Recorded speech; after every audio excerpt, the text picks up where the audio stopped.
Hello and welcome to another Algebra 2 lesson by eMath Instruction. My name is Kirk Weiler and today we'll be doing Unit 10, Lesson 6 on rational functions.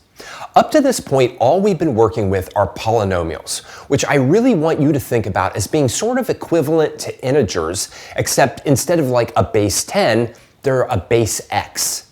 Now today, we're going to extend that idea and we're going to start taking a look at what happens when you divide a polynomial by another polynomial. Let's get into it right away. All right, rational functions. Rational functions are simply the ratio of polynomial functions. In other words, the division of two polynomials.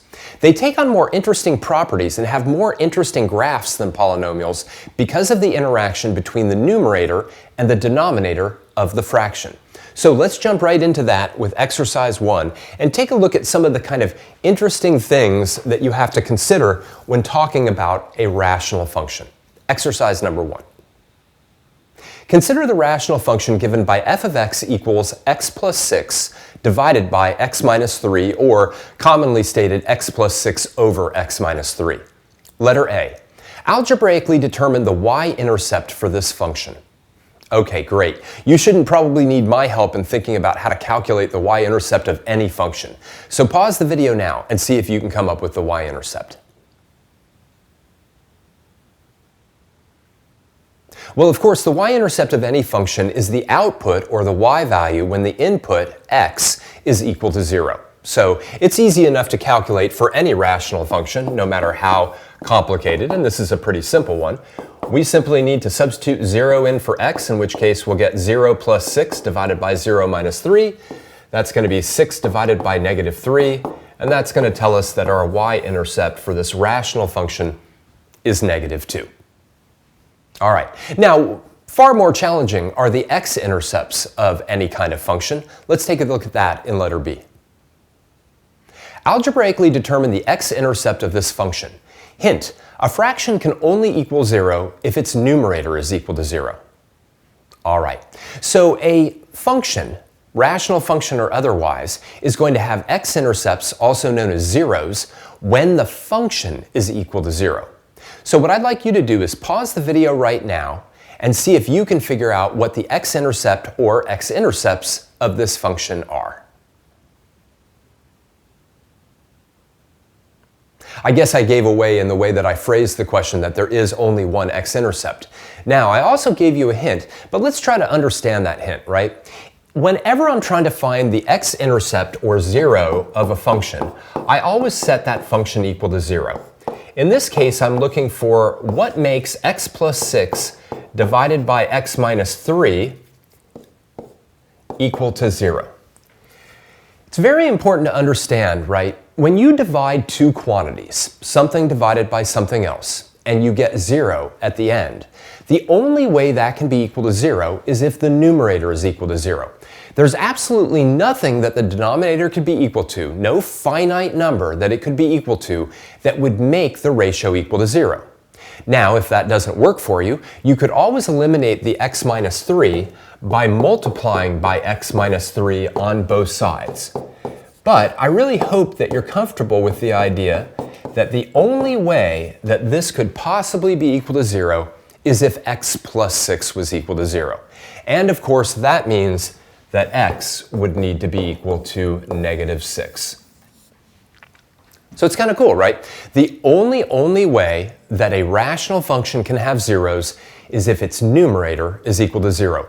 The denominator has no effect on the zeros, generally no effect on the zeros of a rational function.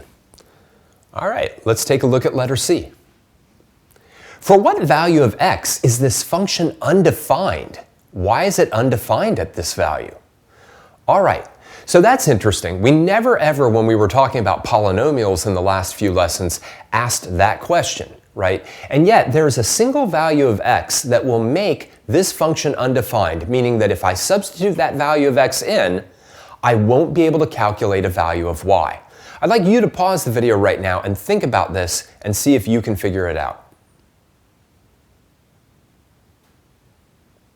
All right, well, in polynomials, there was no division going on. It was all multiplication, exponentiation, subtraction, and addition. There was no division. Here, we're taking x plus 6 and we're dividing it by x minus 3. And there's a restriction that we have on division that doesn't occur with the other 4 major operations, and that is the fact that we cannot ever divide by 0. What are we dividing by? X minus 3. So, we cannot ever. So I'm going to give the explanation first, and then we're going to come up with the answer. We cannot ever divide by 0, so it's going to be undefined when x minus 3, which is what we're dividing by, is equal to 0, or when x is equal to 3. Right? If I try to evaluate f of 3, it's going to be a problem. In fact, let me just bail out of here just for a second. Open up my calculator. I'm just going to add my calculator here, right?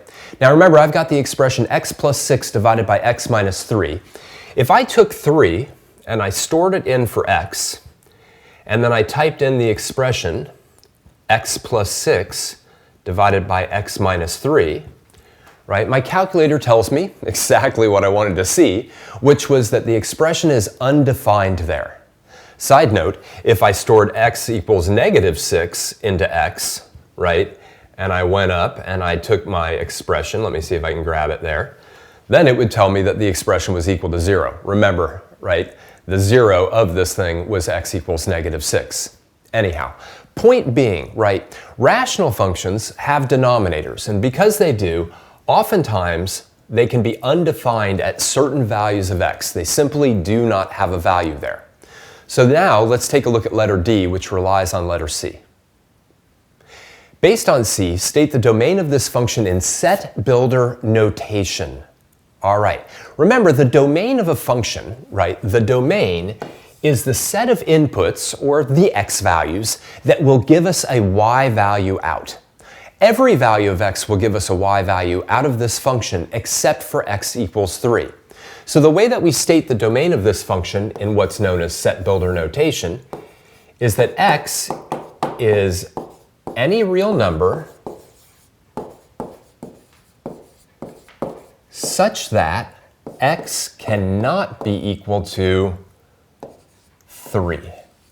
Oh, just barely got it in there. Let me see if I can scoot that over some. All right, so x is any real number such that x is not equal to 3. The last thing you'd want to do here is say that the domain is actually equal to 3, because that would mean that the only value of x that we could evaluate would be x equals 3. Let's make sure that you have this idea in the next couple exercises. Because rational functions could have inputs that cause their denominators to be equal to 0, could have inputs that would cause the denominator to be equal to 0, there are often values at which these functions are undefined and are, thus, not in the function's domain. Let's take a look at exercise number 2. Find all values of x for which the rational function h of x equals x plus 5 divided by 2x squared plus 11x minus 6 is undefined. Verify by using your calculator to evaluate this expression for these values. Awesome. What I'd like you to do is pause the video now and see if you can figure out, and there are 2 of them, the 2 values at which this function is undefined. Okay, right? If it's under the line, then it's undefined. All right, you cannot have this equal to 0. So what I'm going to do is I'm going to say 2x squared plus 11x minus 6 is equal to 0. Now I'm solving this equation to figure out the values of x that make it equal to 0. This is one of those sort of more challenging trinomials to factor, right? I'm looking for 2 numbers that have a product equal to negative 12 and a sum equal to 11. Those 2 numbers are going to be, let's see, actually not 2. How about 1 and 12, and the 1's going to be negative, right? Those have a product of negative 12 and a sum of 11. So I'm going to factor this as 2x squared plus 12x minus x minus 6 equals 0. Factor now by grouping 2x times x plus 6 minus 1 times x plus 6 is equal to 0. Continue to factor, x plus 6 times 2x minus 1 is equal to 0.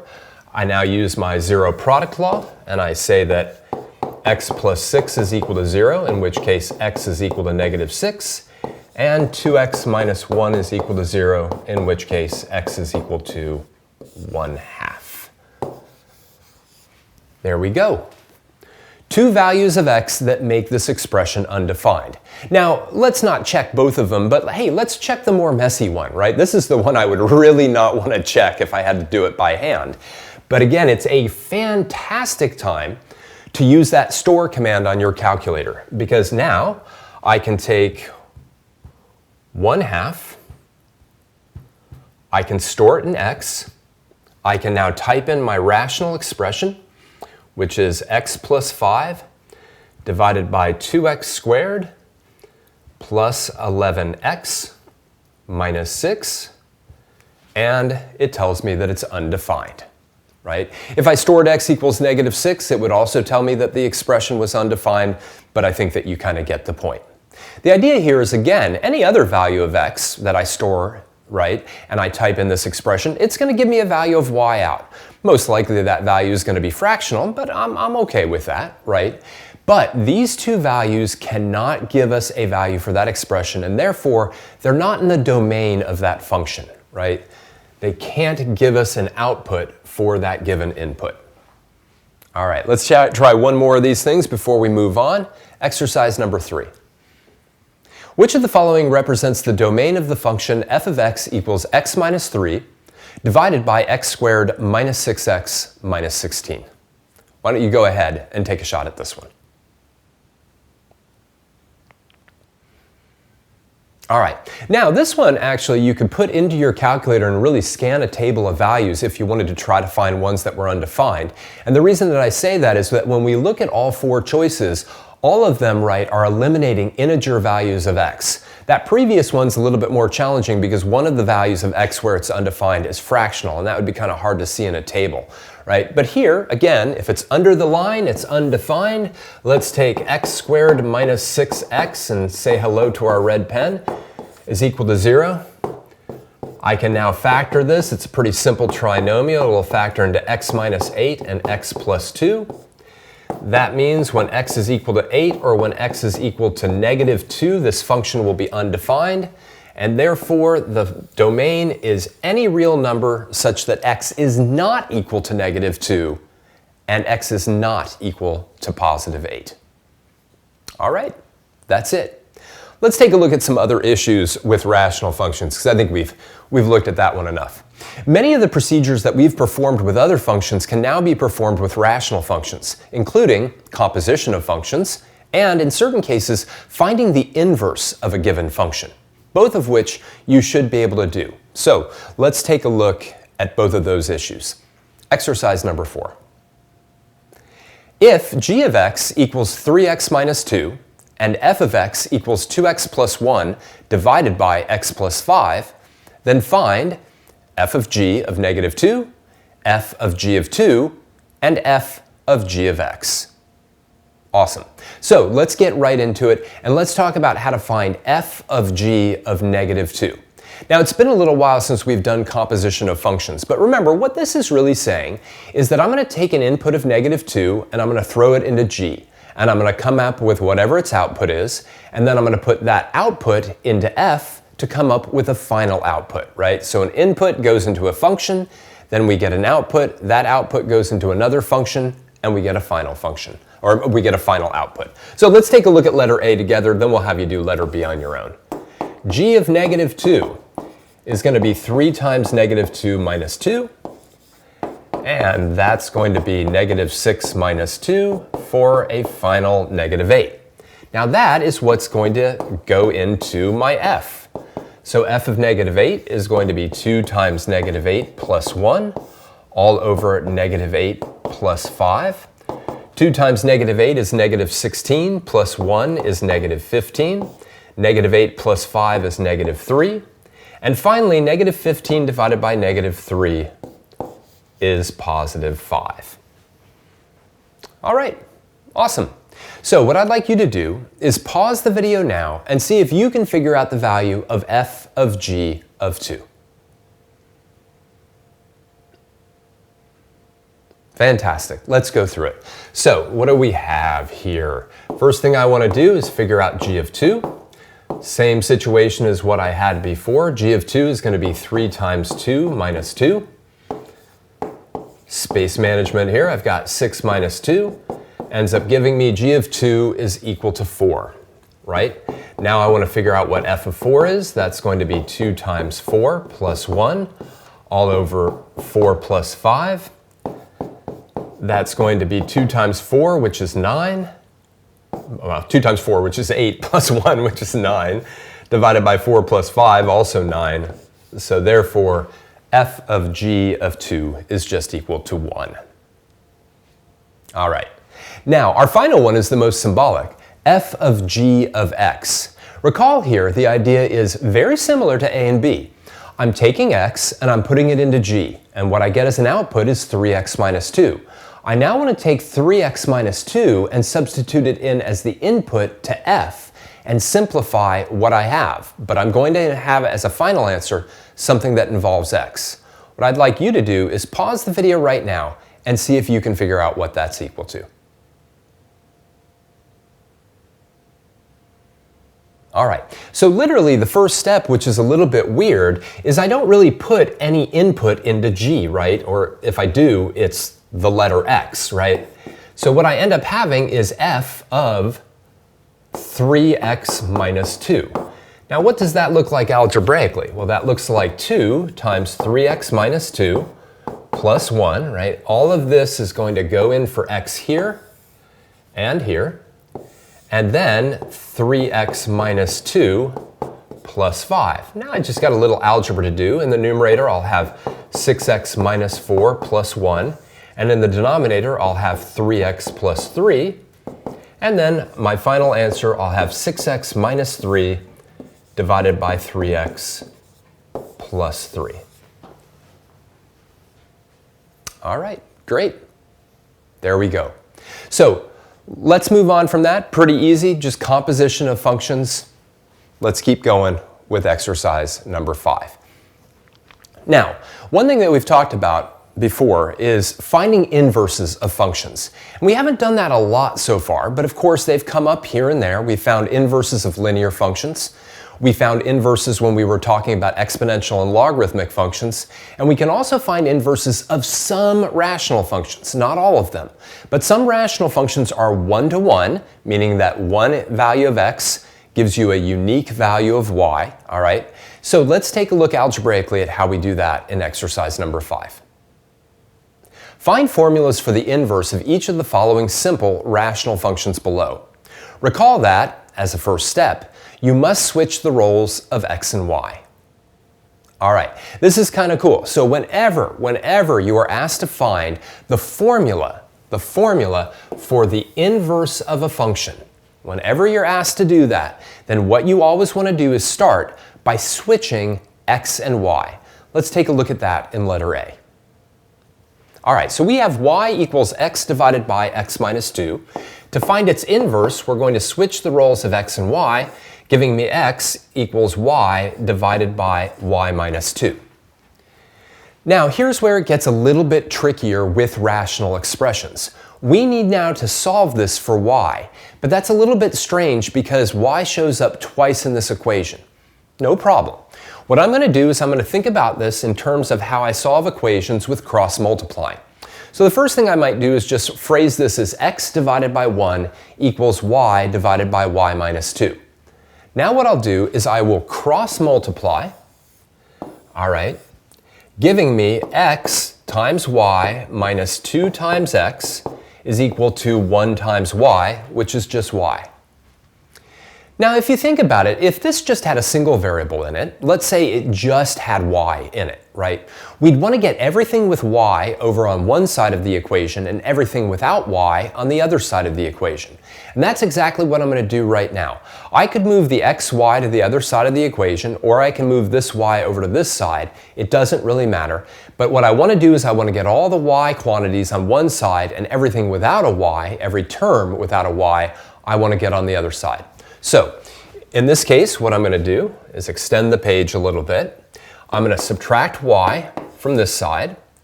That's going to leave me with xy minus 2x is equal to 0. And then I'll add a 2x, and you could do these two steps at the same time if you see it. And I'll get x times y minus y is equal to positive 2x. Now, it sure would be tempting to make a simple algebraic mistake here and say, well, xy minus y is just x, but it's not. Remember, if I had 5y minus y, I wouldn't get 5. If I had 10y minus y, I wouldn't get 10.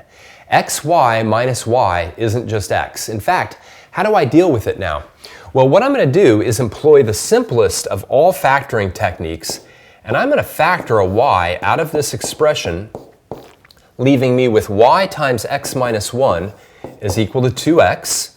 And now I will simply divide by x minus 1 on both sides to give me y equals 2x divided by x minus 1. And that is the equation of the inverse.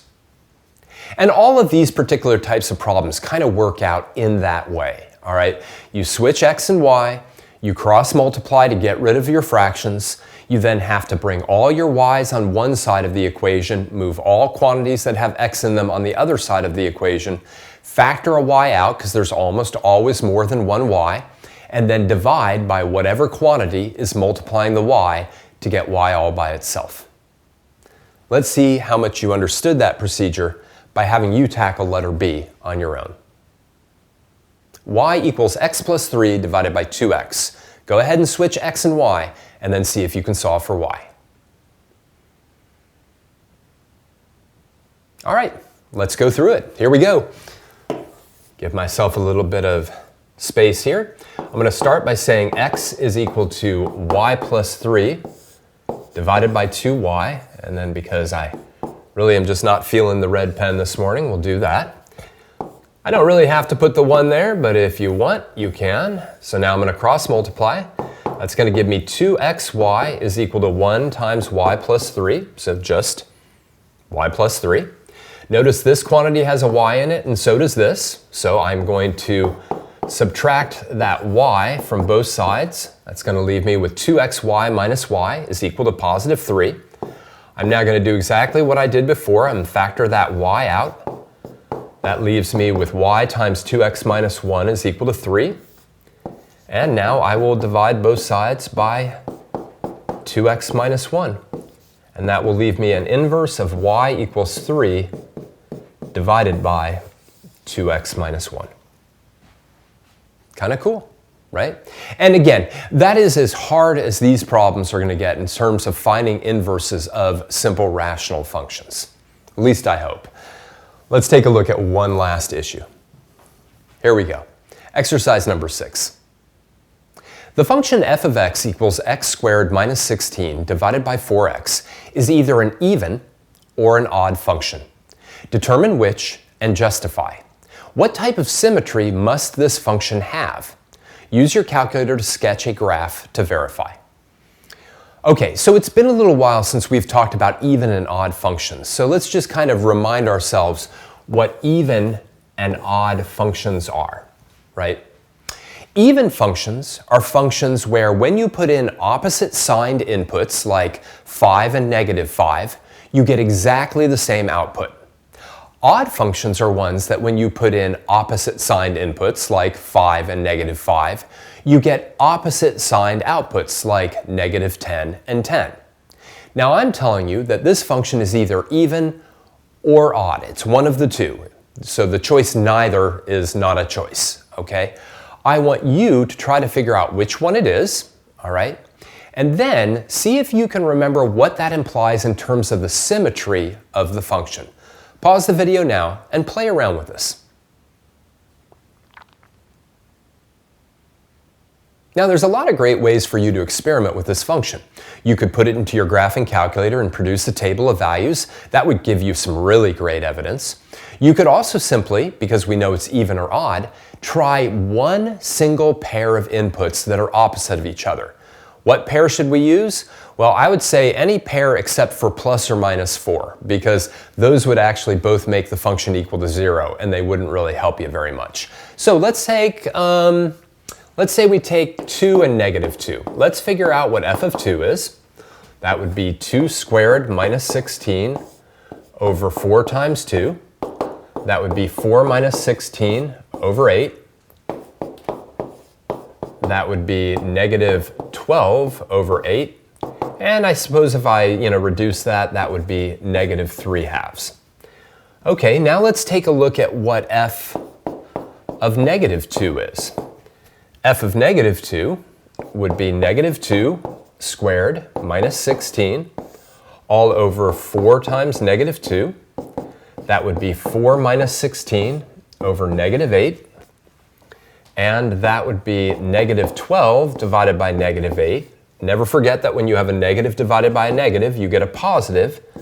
So that would be positive 3/2. So notice now, right, opposite inputs, let me put f of negative 2 right here.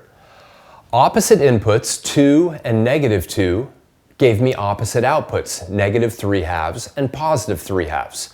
So based on the fact that I knew that it was either even or odd, I can now say definitively that this is odd because opposite inputs gave opposite outputs.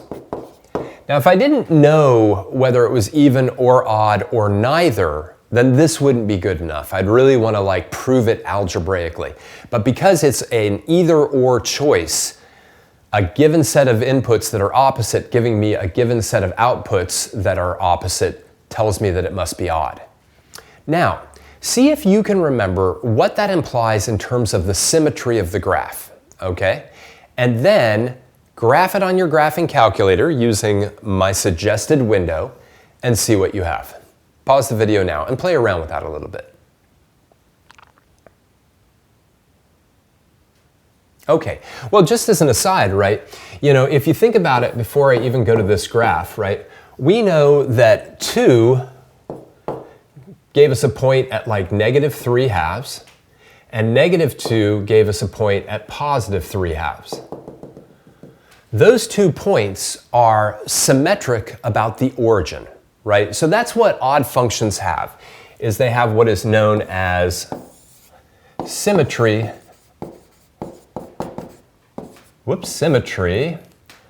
about the origin. Meaning that if you reflected the graph through the origin, it would land on itself, or better yet, if you rotated the entire graph 180 degrees about the origin, it would land on itself. And that's in fact exactly what you see if you graph it, right? So literally, if I took this graph and just turned it, right, it would land on itself, or if I want to think about it, any point, right, any point can be taken and reflected across the origin, and it will land on itself, all right? Even functions, just as a little review, would have reflective symmetry across the y-axis, all right? Meaning that if I had a point here, right, the point over here would also lie on it. Okay, let's wrap this up. Now, we took a look at a lot of different things today with rational functions, but they were mostly topics that you'd already seen before, right? How to find y-intercepts, how to find x-intercepts, also known as zeros. Really, the only one thing that may have been unique to rational functions, and we had looked at this prior in this course, but it was a while ago, were values of x that made the functions undefined. Those were specifically values of x that caused the denominator to be equal to 0. We also looked at how to compose rational functions and how to find inverses of rational functions. Finally, we took a little bit of a look to see whether or not a particular rational function was odd or even. And not all rational functions are odd or even. Some are definitely neither. But in that case, we had a situation where we had an odd rational function. Okay, well, we're obviously going to be working with rational functions and simply rational expressions for the next few lessons. For now, I just want to thank you for joining me for another Algebra 2 lesson by eMath Instruction. My name is Kirk Weiler, and until I see you again, keep thinking and keep solving problems.